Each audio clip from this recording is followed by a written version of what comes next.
Wel, croeso ato ni bawb i'r Byd Yn Ei le, bach yn wahanol, fel bych chi wedi sylwi, ni wrth y bar, achos mae pawb yn cael parti dolyg lenni, felly pam ddim ni, yn y Byd Yn Ei le, wrth bod ni'n edrych nôl ar y flwyddyn a fi, a wrth gwrs ni wedi cael ein doethion, ni'n hunenydd yr ato ni'n neud hynny, felly diolch i chi am ddod.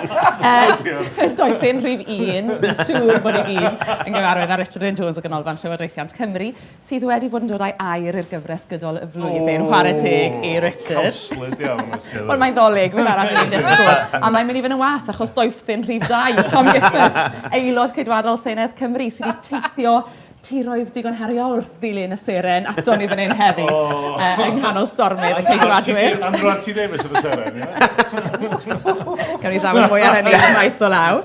A Beth Winter, doethyn rhif 3, sydd fel y baban Iesu i raddau Nadolig hwn, yn chwilio am leti gwleidyddol ar ôl gadael y blaid lafur ym mis Tachwedd. Wel, am hwnni, gawn ni weld, falle bod ti wedi ffeindio leti'n barod fe, gawn ni drafod mwy o hynny maes o law. Mae'n gret i gael chi'ch tri yma i edrych nôl dros y flwyddyn. Brysur iawn a fi i bob un ohonoch chi eleni fi'n credu. Fe gawn ni herio rhywfaint ar eich cof chi ar hynny gyd yn y man hefyd gyda helpu'n clychau bach nadoligaidd ni, ond yn gyntaf, falle bod werth ni rhoi Lenni yn ei gyd-destun. A Richard, gwethon ni, be ddysgon ni am Gymru a'r byd yn 2024? Wel, gawn ni ddechrau yn ddifrifol ag hefo'r byd. Dwi'n meddwl bod ni wedi dysgu bod cyfraith rhyngwladol, safona, dyngarol rhyngwladol i gyd dan warcha mawr. Mae Gaza wedi bod yn drychinebus trwy flwyddyn. Tiriogaeth hanner maint Ynys Môn, degau o filoedd o blant yn cael ei lladd. Mae'n erchyll, mae'n parhau, does ddim byd fel petai'n newid. Mae gen i sefyllfa anodd iawn yn nwyrain Wcrain, ac wrth gwrs da ni ro'n wedi cael ethol Donald Trump, sydd yn amlwg wedi bod yn dragfeillgar efo Putin. Felly, yn rhyngwladol, mae'n fler iawn.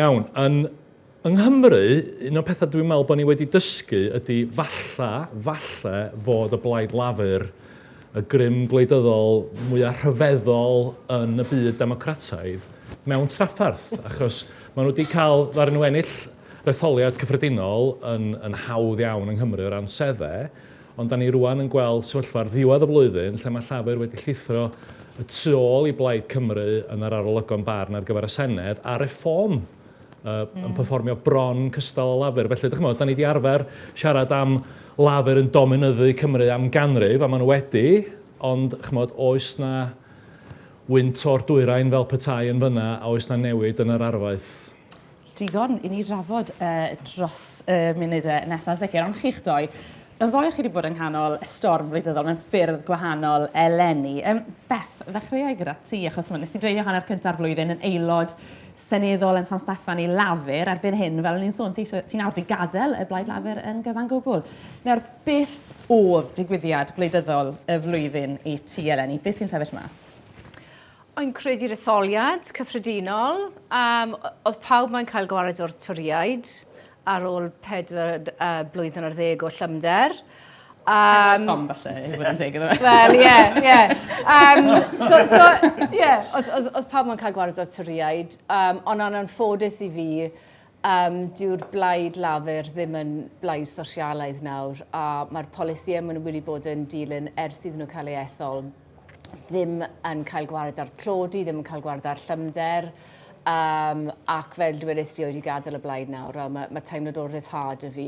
A rhaid i fi hefyd jyst sôn am beth sy'n digwydd yn rhyngwladol. Mae'r byd yn beryglus, yn mwy beryglus o'n credu ar hyn o bryd nag erioed. A ni'n gweld ar y teledu dydd ar ôl dydd plant yn cael ei lladd. Ble mae'n dynoliaeth ni, ble mae'r egwyddorion ni fel byd. A mae hwnna rili yn pryderu fi. Yn gwybod bod o'n rhywbeth difrifol, ond mae'r byd yn difrifol ac yn beryglus ar hyn o bryd. Ond mae fe'n dda i fod nôl yn Gymru, a o'n mwynhau ar hyn o bryd, gwario amser gyda teulu, nôl yn Cwm Cynnon, a mae lot o waith i ni'n neud. Mae gobaith dy fi, mae dal gobaith dy fi am dyfodol sosialaidd yma yng Nghymru. Wel, ni'n fath bod y daith bod dod ti i fan hyn heddi, Beth yn bendant, a Tom, ti'n meddwl, gymaint wedi digwyddiad Ceidwadwyr eleni ar lefel San Steffan, ond ysgil effaith ar Gymru hefyd, dim un aelod seneddol Ceidwadol yng Nghymru nawr. A chi newid eich arweinydd chi. Nawr, beth oedd Beth sy'n sefyll mas i ti am 2024? A beth oedd, ti'n modd, so ti'n gwybod dewis un peth, beth oedd digwyddiad gwleidyddol y flwyddyn i ti? Wel, dwi'n credu bod beth ni wedi deall blwyddyn hyn yw bod pa mor anodd yw gwleidyddiaeth i gweld beth sy'n mynd i digwydd nesaf mewn rhyw fath o rollercoaster ride. Os chi'n edrych ar Trump enghraifft yn cael ei ethol yn America, os ni'n cael y sgwrs hyn blwyddyn yn ôl, dwi'n credu bydd neb ohono ni yn meddwl bod Trump yn mynd i ennill. Llawer o pethau mae wedi mynd trwyddo dros y flwyddyn, a oedd rhyw fath o consensus, dwi'n credu, sy'n cael ei creu yn gwleidyddiaeth weithiau. A mae hwnna'n meddwl bod efallai bod pobl ddim yn gweld beth sy'n digwydd mas o strydoedd America, ac dyn ni'n gallu cael enghraifft hynny yn y gwleidyddiaeth i ddod yn flwyddyn a hanner nawr yn etholiad Senedd nesaf. Oce, eisiau gwrando bach mwy astud ar beth sy'n digwydd ar y lawr gwlad yna. Reit, gret. Wel, na i rhoi fath o gyd-destun eitha da i ni o lot o beth sydd wedi digwydd yn 2024. Ond faint i chi'n cofio am y cyfan? Am y manylion pwysig na sydd yn siapon gwleidyddiaeth ni. Achos byddai ddim yn Byd Yn Ei le nadoligedd heb bod yna gwiz bach i traddodiad gyfan gwbl ffug. A gawn ni weld sut fydd hwn yn hafydd yn parhau hefyd. A mae hwnna'n pwyso arnoch chi. Mae hwnna i gyd yn dibynnu ar pobl sydd ddannus. Gawn ni weld sy'n mynd. Ond na pam ni wedi dod o'r clychau bach yma. Ni'n mynd i gael rhyw gwestiynau quiz bach i fynd â ni drwy'r flwyddyn. Ond ni'n mynd i gael ymarfer bach, cwestiwn bach i dwymo lan. Felly, pawb yn barod gyda'i clychau? Cwestiwn prawf bach i chi gael profi'r clychau bach. Yn gyntaf, beth oedd gwaith tad Keir Starmer? Ei, Tom! Toolmaker. Ei, sy'n pwyntio am hwnna. Fi falch bod wedi profi bod y clychau'n gweithio. Gret, reit, ewn ni mewn iddi. Ewn ni mewn iddi. Cwestiwn difrifol, cynta, quiz nadolig, ymareddog, y byd yn ei le. Reit. Os na wobra? Gewch chi wybod ar y diwedd. Reit, cwestiwn cyntaf. Faint o seddi yn illodd llafur yn yr etholiad cyffredinol hynny? Yn ôl y BBC, 412. 412 o seddi yn wir i lafur. Ac ceidwadwr yn colli 251 wrth gwrs, dim bod angen atgoffa Tom o'r ffigurau hynny. Ond mae yna bwynt bonus i gael am pwy bynnag sy'n gwybod faint o seddi sydd gyda llafur yn hir cyffredin erbyn hyn. Ww. Ie, Beth. Dim pedwar, no. Ddim yn bell. Os ydi lawr doi gyda'r pwynt. Pedwar dim dau. Ei gael Beth sy'n cael yna. Achos o'r Ddim werth cael tro, ie. Beth, mae hwnna'n dweud stori ddiddorol am misoedd cyntaf Keir Starmer, yn diwe? O, ydi. Pam wedi colli gymaint o aelodau seneddol yn 5 mis cyntaf i arweinyddiaeth? Wel, achos dyw'r blaid llafur ddim y blaid sosialaidd ragor. A sa'n gallu credu o fewn wythnosau cyntaf, mae'r blaid llafur wedi gwrthod cael gwared o'r cap budaliadau dau plant, a bysau'n codi cannoedd o miloedd o blant mas o tlodi, a hefyd mae'r blaid wedi cael gwared o'r arian maen nhw'n rhoi i henoed i helpu gyda talu biliau trydan. Pa fath o blaid sydd yn gwneud peth hynny? A pa fath o blaid sydd yn cael gwared o aelodau seneddol sosialaidd? Wel, os ga i ddweud beth, y blaid lafur. Mae gen y blaid lafur hanes o hyn. Mae'r trysorlus yn gafal yn y blaid lafur pan mae'r blaid lafur yn dod i rym. A mae hyn yn digwydd dro ar ôl tro. A mae sosiolwyr yn y blaid lafur yn syni. A ti'n meddwl, wel, mae hyn yn digwydd bob tro. Ond yn credu bod wedi bod yn warhanol y tro hwn, a mae hyd yn oed pobl sydd wedi bod lana am amser hir yn dweud bod y purge a'r McCarthyism, mae'r blaid llafur wedi dilyn yn y blynyddoedd mwyaf ddiweddar, dwi byth wedi digwydd fel yna o'r blaen. Ond, a dyna pan wedi gadael y blaid, achos dwi ddim yn sosialaidd. Ond ar hynny, achos dwi'n rhoi yn ei gyd-destun, wrth gwrs fel ti'n sôn, pobl sy'n aelodau llafur, John McDonnell ag ati, pobl bydde ti'n agos iawn atyn nhw yn wleidyddol, wedi cael ei gwahardd dros dro o'r blaid, achos maen nhw wedi pleidleisio yn erbyn y llywodraeth a'r rhai'r materion o ti'n codi.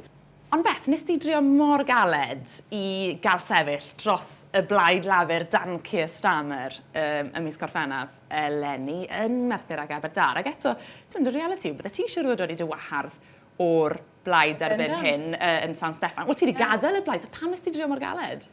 Ces i fy ethol ar Manifesto Sosialaidd yn 2019, nes i sefyll yn gadar wrth y manifesto yna, a o'n i diaddo i bobl yn Cwm Cynnon bys i fi yn cynrychioli nhw ar blatfform sosialaidd, a dyna pam o'n i'n aros lana. Mae dal i fod pobl dda yn y Blaid Lafur, mae dal sosialwydd yna, a dyna beth yw'r dyfodol nawr, jyst i ymladd am dyfodol sosialaidd i bawb.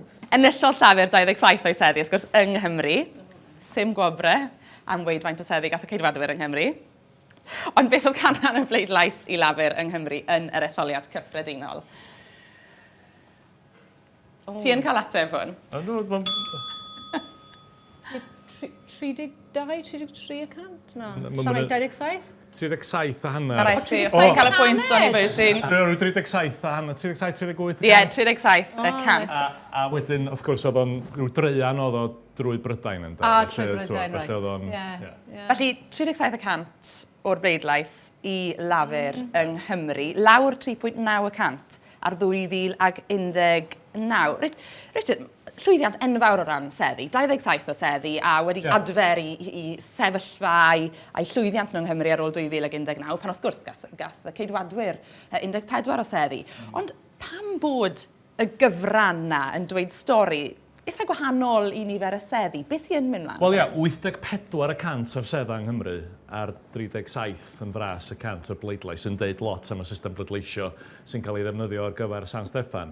A Cymru oedd yr unig ran o Brydain lle ddaru pleidlais lafur fynd i lawr. Ag, ti'n modd, yn amlwg, mae'n anodd dweud unrhyw beth arall a geithrio fod o'n llwyddiant rhyfeddol pan ti'n ennill 84% o'r sedda. Ond, swn i'n dweud bod na arwyddion dan yr wyneb fod o'n problematig. Un o'r pethau da ni'n gwybod ydy fod traffarth mewnol o Blaid Lafur yng Nghymru, traffarth Fo'n Gethin, wir wedi brifo llafur. Mae yna lot fawr o dostiolaeth am hynny. Mae yna lot o dostiolaeth bod bobl yng Nghymru bellach yn dechrau beio llywodraeth llafur yng Nghymru am berfformiad y gwasanaeth iechyd, enghraifft, a mae bobl yn pryderu ynglyn â hynny. Felly, mae'r argoelion i lafur, yn amlwg o bobl eisiau cael gwarad ar y ceidwadwyr, mae ddrwg yn ei Tom, falle bod hyn newyddion i chdi, ond oedd bobl eisiau cael madal ar y ceidwadwyr, ond doedd o ddim yn bleidlais o hyder yn y Blaid Lafur, fyswn i'n dweud. A Tom, achos fi'n gwybod nôl ddechrau'r flwyddyn a diwedd llynedd, o'n i'n siarad â ceidwadwyr yn dweud, rheoli gen milltir rawr yma, mae hwn mor ddadleol, mae hwn yn fod yn gret i ni mewn etholiad. Oedd hefyd wedyn yr holl helynt gyda Fo'n Gethin. Pam wnaethoch chi ddim llwyddo i wneud yn well yng Nghymru? Achos o'ch chi lawr 17.9% ar y bleidlais yng Nghymru. Ie, dwi'n credu bod pleidleiswyr nawr yn Cymru yn fwy safi. Maen nhw'n gwybod beth yw penderfyniadau sy'n digwydd yn San Steffan ac yn digwydd yn Mae Caerdydd. Oedd 20 milltir yr awr a Fo'n Gethin y pethau yn dod lan ar drysiau. O'n i'n gweld pobl yn yr etholiaeth. Ond oedd pobl dim yn penderfyniadu sut yma'n mynd i bleidleisio yn etholaeth cyffredinol San Steffan o ran hynny, oherwydd maen nhw'n gwybod ble mae'r penderfyniad yn cael ei wneud. Ie. Gallai jyst adio rhywbeth hefyd. Beth sy'n pryderu fi mwyaf yw'r ffaith bod pobl ddim yn pleidleisio. Tua 56% y pobl wedi pleidleisio, lawr 10% o'r etholiad diwethaf. Mae pobl yn anobeithio, mae pobl ddim yn ymddiried mewn gwleidyddiaeth o gwbl, a dyna beth sydd yn becso fi mwyaf. A hefyd, cynnydd mewn cyfnogaeth i'r dde eithafol. Maen nhw'n trydydd yma yng Nghymru, daeth nhw'n ail mewn 30 o seddi, yn enwedig yn cymoedd de Cymru. Ti wedi heb gorau'n arall o gwestiynau fi fyna. Mae'n glis iawn! Chi'n rhy dda, chi'n gwybod beth sy'n dod. Reit, cwestiwn rhif 3. Sawl cyn ysgrifennydd gwladol ceidwadol dros Gymru gollodd i seddi yn yr etholiad cyffredinol? 4? Rhywun arall mae'n trio? Dim cweit? 5? Ie.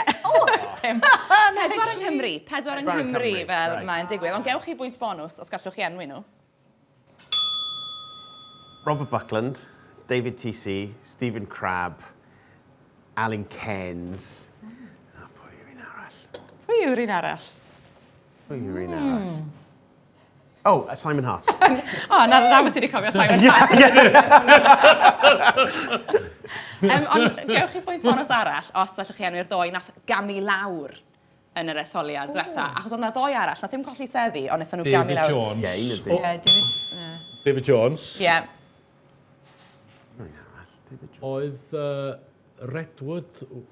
John Redwood, ie? A John Redwood, ie, y ddoi na wedi camu lawr yn yr etholiad hon. Felly sawl cyn ysgrifennydd gwladol dros Gymru wedi mynd yn 2024.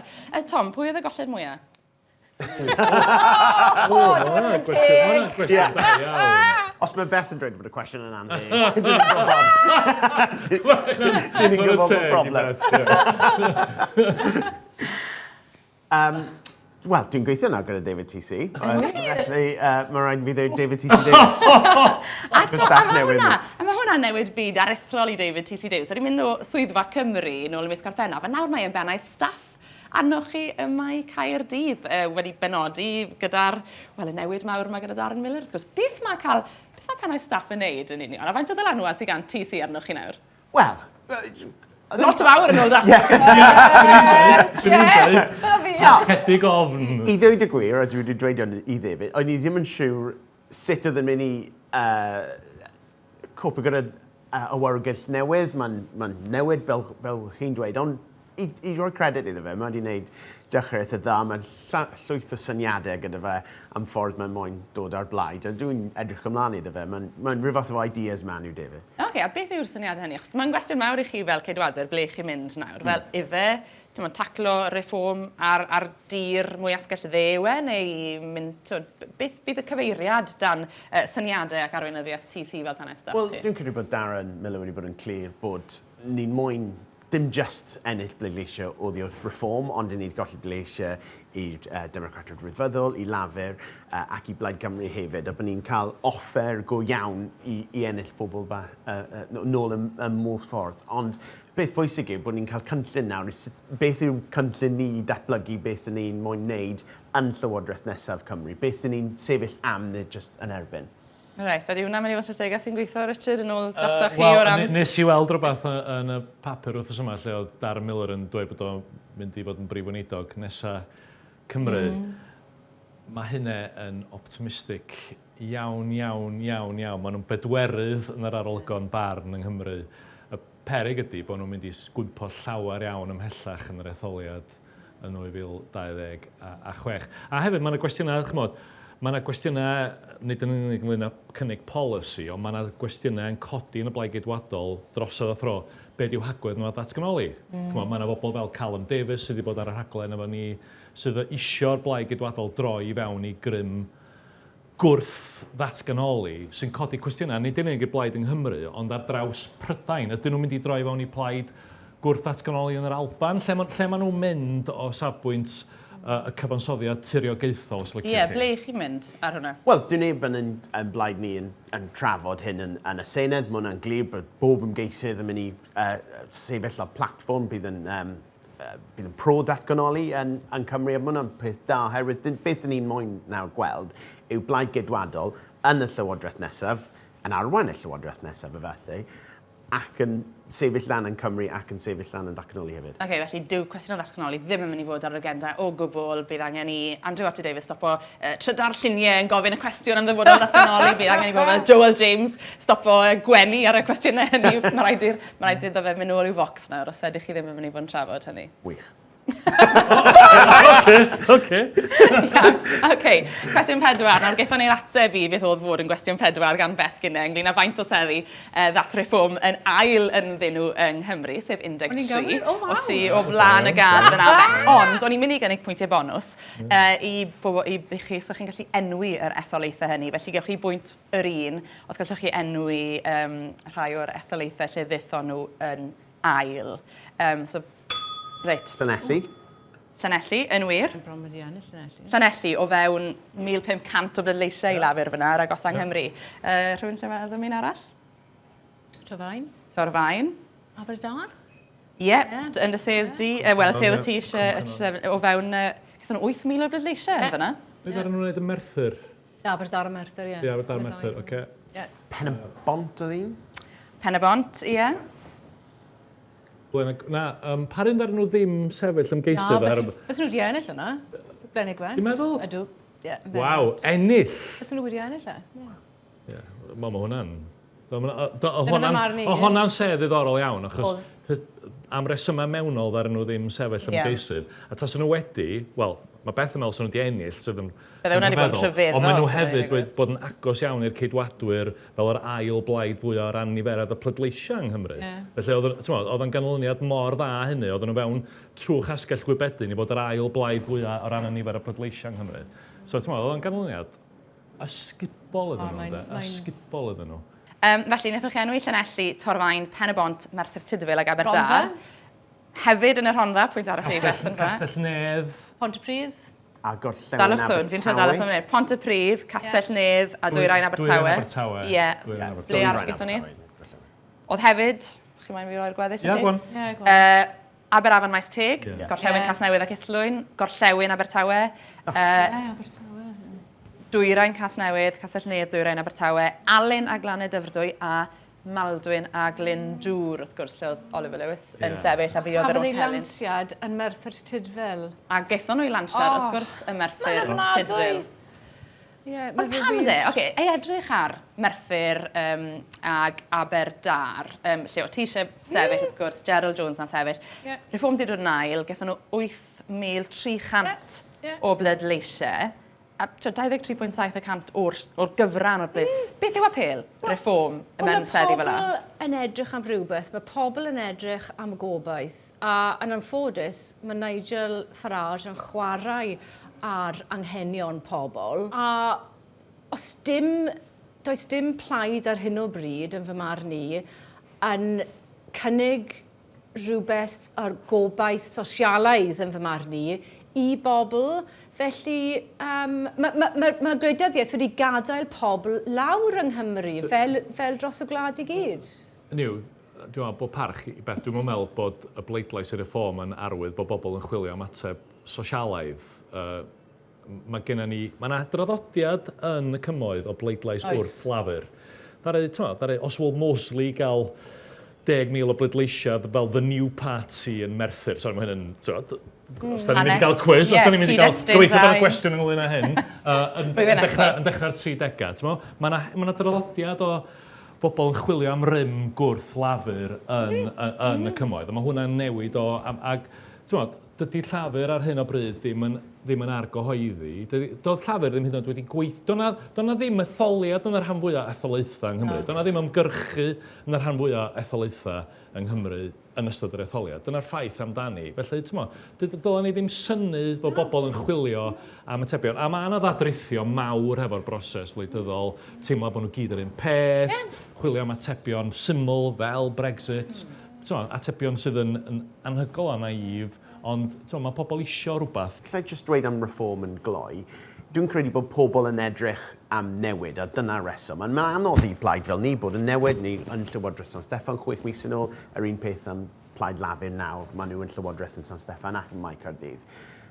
Yr ateb yw, bydd pobl yn edrych dros y flwyddyn a hanner nesaf am atebion i problemau Cymru. Yn enwedig yn etholiaeth syneddol, bydd pobl yn edrych am atebion ar yr NHS, am ysgolion, am yr economi ni. Ydy unrhyw un yn gwybod beth yw polisïau reform am addysg yr enghraifft? Ydyn ni'n gwybod beth yw polisïau? A dyna'ch bydd eich swydd chi am y blwyddyn hanner yn ysaf? Tan yr etholiad, a fi'n siŵr glywn i llawer iawn yn rhagor, yn enwedig os fydd Elon Musk yn rhoi $1,000,000 o ddoleri i reform rhwng nawr a etholiad y Senedd yn 2026. Gen i weld beth aw yn hynny o beth. Awn ni at Blaid Cymru fan hyn, a cwestiwn 5. Nawr, cwestiwn sy'n deillio o'r siambr, lawr y Mae Caerdydd. Pwy yn ôl yr aelod llafur o'r Senedd, Mike Hedges, yw'r arweinydd mwyaf asgell ddim a Plaid Cymru wedi cael y Mae Caerdydd? Rhyn a Piorwerth. Rhyn a Piorwerth. O'n i'n meddwl bod wedi dweud na Rhyn oedd yr arweinydd mwyaf adain dde'n hanes Plaid Cymru i gyd, o'n i'n meddwl oedd hwn. Ond falle bod wedi dweud yn hanes y Senedd. Fi'n meddwl mai, ond falle gallwn ni fynd ôl i wirio, achos wedodd fe yn y siambr y mis Mehefin eleni, felly digon o wybodaeth fyna i fynd ôl i wylo amdano fe. Ond ie, Rhyn a Piorwerth yw'r ateb, doedd o ddelo. Tom, sa'n siŵr os o ti yn y siambr ar y pryd pan wedodd Mike Hedges hyn am Rhyn a Piorwerth, ond diwna'n swnio yn ddisgrifiad teg o Rhyn a Piorwerth i ti? Arweinydd adain dde? Pan mae Mike yn siarad, mae pobl yn gwrando. Na'r beth i gofio. Dwi'n credu bod Plaid Cymru yn mynd yn ffordd diddorol, a dwi'n credu nawr bod yn gobeithio bod yna blaid yna sydd yn moyn bod yn rhan o Llywodraeth Cymru nesaf yn y blwyddyn a hanner i mynd. Edrych mae Pauls diwethaf yn dweud bod bron pob blaid a tua chwarter neu'r 5 o'r nifer o bleidleisio yn Cymru. A mae hwnna yn y system newid, dyn ni ddim yn gwybod beth mae hwnna'n mynd i rhedeg mas yn y canlyniad. Felly, dwi'n gobeithio bod yna partner yna, efallai, yn y dyfodol. Dyn ni'n gallu gweithio gyda... Ti'n credu bod e'n ddigon adain dde i chi fod yn gallu... Nid digon. Nid digon. Bydd yna'n blaid ni os oedd yn digon. Achos oedd Mike Hedges yn ei sylwadau yn dweud bod e'n difaru gweld Adam Price yn mynd achos oedd e'n math o arweinydd oedd e'n teimlo oedd mwy ar ein chwith oedd e'n gallu cyd-weld fe. Ni'n gwybod beth yw wleidyddiaeth Mike Hedges yn debyg iawn i dy wleidyddiaeth di ryw raddau, Beth, fydden ni'n meddwl. Ar rai pethau, ie. A odi Rhina Fiorwerth yn arweinydd adain dde o dy safbwynt ti? Na, ond mae'r plaid Cymru, mae sosialwydd mewn y plaid, fel yn y plaid llafur, a beth sy'n bwysig i fi yw i trio datblygu mudiad blaengwar, lle mae'r pleidiau sydd ar y chwis yn cydweithio fel o'n nhw arfer wneud lawr yn y Senedd. A ti'n gofyn i'r cwestiwn enwch ar nesaf, Beth? Ni gyd i bod yn gofyn sut ti adler blaid lafur. Yw e math o arweinydd gallu ti weithio tan o fe? Gallu ti... Wy'n fod yn gweithio gyda unrhyw un sydd moyn gweld Cymru mwy cyfartal, gwirddall, tegall, a sydd yn moyn Cymru sosialaidd. Odi hwnna'n agor y drws i ti fynd i Blaid Cymru? Odi fe'n... Sa'n meddwl fel nawr o gwbl. Mae gwleidyddiaeth yn fy nghalon ni, sa'n edrych am pwer. Dyw gwleidyddiaeth ddim yn dechrau a gorffen pan chi'n cael safle etholiad. Fi fynd i hoelo ti un tro ar hyn, cyn bod ni'n symud mlaen. Sa'n gwybod beth mae'r dyfodol i fi. Wyt ti'n ystyried ymuno o Plaid Cymru? Nid ar hyn o bryd. Ar hyn o bryd, o'i mas yn fy nghymuned i ac yn trio adeiladu a gweithio gyda pobl sydd gyda'r barn. Nid ar hyn o bryd, ond mae'r drws yn agored. Efallai, ond i fi, o'i jyst moyn gweld Cymru gwell gyda mwy o datganoli, sa'n... Dyw e ddim am unigolion yn fy marn i. So, o ran y flwyddyn sydd wedi bod, mae wedi bod yn flwyddyn rhagorol i Blaid Cymru a rhagorol i Rhina Fiorwerth. Mae unrhyw olwg wrthrychol yn mynd i ddweud hynny, fo ydy'r gwleidydd mwyaf poblogaidd yng Nghymru yn ôl y data gorau sydd ganddo ni ynglyn â hynny. Ac, mae hynny, dwi'n meddwl, yn sgil i perfformiad yn ystod yr etholeg cyffredinol. Gafodd o lwyfan yn yr etholeg cyffredinol oherwydd y rheola sydd yn, y byd, rheola cyfraith gwlad ar hyn mae'n ei olygu o ran y sylw mae gwahanol bleidiau ni gael. Ddaru o fanteisio ar hynny, ddaru Plaid Cymru gael i'w canran gorau erioed mewn etholiad San Steffan, a ddaru nhw hefyd lwyddo yn ei sedda targed i gyd. A rhain ni'n sedda, fel Caerfyrddin, lle oedd Keir Starmer yna y noson cyn yr etholiad yng Nghaerfyrddin, ac eto ddaru Plaid Cymru ennill yn gyfforddus. Felly, o ran gosod llwyfan ar gyfer 2026, fysa pethau ddim wedi gallu mynd llawer yn well i Plaid Cymru. Yr her iddyn nhw rwan ydyn nhw'n gallu adeiladu ar y sail yna. Dewch ni fynd nôl at 2024 ar flwyddyn a fi. Cwestiwn nesaf. Am faint o ddyrnodau fi oedd Fôn Gething yn brif weinidog Cymru cyn cyhoeddi bod e'n camu lawr? Go on, Beth, cyn bod Richard yn mynd to. 93? Na. Oed i'n bell off. 120. Ti'n mynd dweud? 35. Na. Chi'n gwneud lan! Nes ti'n mynd â yna, do? O, dim un o'ch chi'n gofyn, ddim yn dod nôl yn y blwyddyn so falle geidir. Wel, y gweud y gwir, oedd y ddoi o'ch chi'n agos ar fesuriadau gwahanol, achos 119 O, come on, o'n i fewn deuddeg! 119 o ddyddiau cyn bod e'n cyhoeddi bod e'n mynd i fynd, ond oedd hi'n 139 diwrnod cyn i Eiliad Morgan neu drosod, felly gallwch chi'ch doi y pwyntiau os bod chi'n eitha agos yn hynny o beth. Ond un o'r digwyddiadau mawr yn ystod holl gyfnod rhyfedd na pan oedd Fôn Gething yn brif weinidog oedd y pleidlais diffyg hyder ynddo fe yn y Senedd, yr un gollodd e. Tom, o ti'n ar diwrnod hynny, o'n i'n adrodd arno fe fel rhywun o'r tu fas, ti'n modd ar gyfer y wasg, ond sut oedd hi'n teimlo i fod Mewn yn y siambr drwy'n ei gyd? O'ch chi'n gallu teimlo y split yn canol Plaid Lafur, mae hwnna'n glir, a chi'n gallu... Pan mae yna ddadle weithiau yn y Senedd sydd yn gwleidyddol, a oedd hwn yn ddadl gwleidyddol, dyn nhw wastad yn gweld y bleidiau yn fod yn bach yn tribal, chi'n clywed y cheers tu ôl i bobl. Y peth mwyaf i fi, oedd y llai o bobl yn dod o'r feinciau lafur yn dweud braidd ddim, yn dweud dim cheers, dim bangio'r desg neu unrhyw beth. A hwnna'n glir oedd split yn canol Plaid Lafur. A mae split yna dal yna heddi. A mae Eluned Morgan wedi gwneud job weddol da. Dwi'n credu i roi dŵr oer ar benne, ond mae dal yna, dwi'n credu, o dan y cracs, a mae hwnna'n glir. A jyst mynd nôl at y digwyddiad yna, achos oedd yn gyfansoddiadol, oedd yr ysyn gofyn cwestiynau mor fawr am beth i siwr mae ein senedd ni a grym y prif weinidog yn gweithio, achos fathau o'r bleidlais yna wedi colli, welon ni brif weinidog yn ei ddagre yn y siambr, ond yn dod o hwnna i gyd yn gweud, fi'n mynd i fwrw ymlaen a brwydro ymlaen. Beth? Beth nath hwnna o ran yn dealltwriaeth ni o ble mae grym prif weinidog Cymru yn dod, o ran atebolrwydd prif weinidog? Nath e beryglu pethau, neu... Na,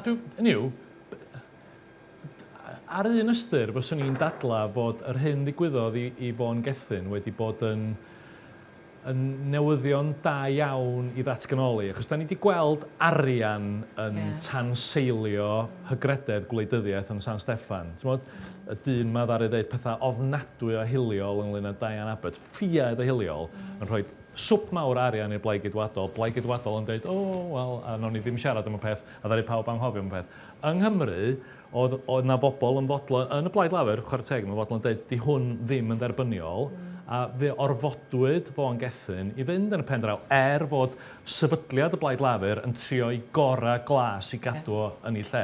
Felly, ar un ystyr, gallwch chi ddadla fod yr hyn ddigwyddodd yn y pen draw, mor boenus yr oedd o, i'r Blaid Lafur, mor anodd oedd o i bawb, dwi'n meddwl, yn y Senedd ar y pryd. Mi ddaru datganoli mewn rhyw ffordd weithio am yna, achos oedden ni ddim yn fodlon derbyn y fath yna o wleidyddiaeth. Ond efe, pan ti'n gweud ni ddim yn fodlon derbyn, achos y Blaid Lafur ei hunain gath wared arno fe yn y diwedd, nath 4 aelod o gabinet Fôn Gethin ymddiswyddo. Felly, onid y Blaid Lafur benderfynodd ar ddiwedd y dydd be ddigwyddodd hefyd? Felly, ai datganoli hwnna neu sefydliad y Blaid Lafur? Wel, i ddechrau fo, mae gen ti system bleidleisio mwy cyfrannol sy'n golygu bod be di barn pleidio eraill, mae hwnna'n cyfri mwy. Yn Llundain, mae gen ti dros 400 aelodau llafur, felly mae'r chwip llafur yn gallu penderfynu unrhyw beth yn San Steffan. Di hynna ddim mor syml.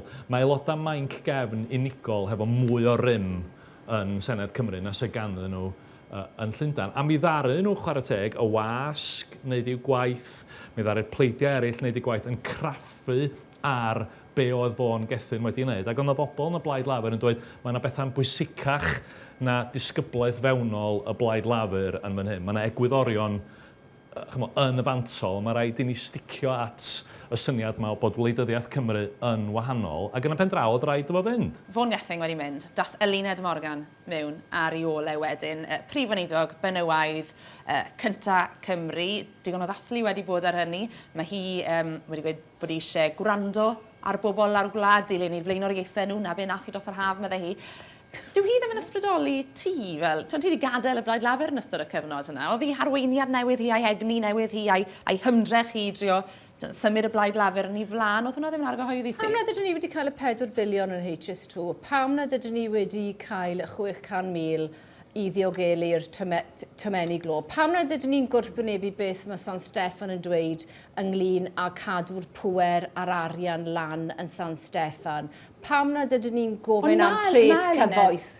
Mae Eluned Morgan yn gwneud lot o'r galwadau yna ar HS2, mae'n cadw galw yn gyhoeddus a meddai hi yn breifet am yr arian. Dyn ni ddim. Ni jyst yn mynd gyda capen a gofyn i San Steffan am arian yma yng Nghymru. Pam oes rhaid ni gofyn yn arian ni? Mae biliynau wedi gadael Cymru dros y canrifoedd a ni wedi cael digon. Ti wedi cael sydd flan i arweinyddiaeth Eluned Morgan. Beth yw'r asesiad di ohoni hi fel prif weinidog newydd? Wel, ar enghraifft fel ar HS2 o'n i'n sôn am, dyn ni'n gweld yn ambition os ydych chi'n mynd lawr hefyd. Pan o'n ni mewn Llywodraeth yn San Steffan, oedd y ffigur yn 4 biliwn. Nawr mae'n 350 miliwn.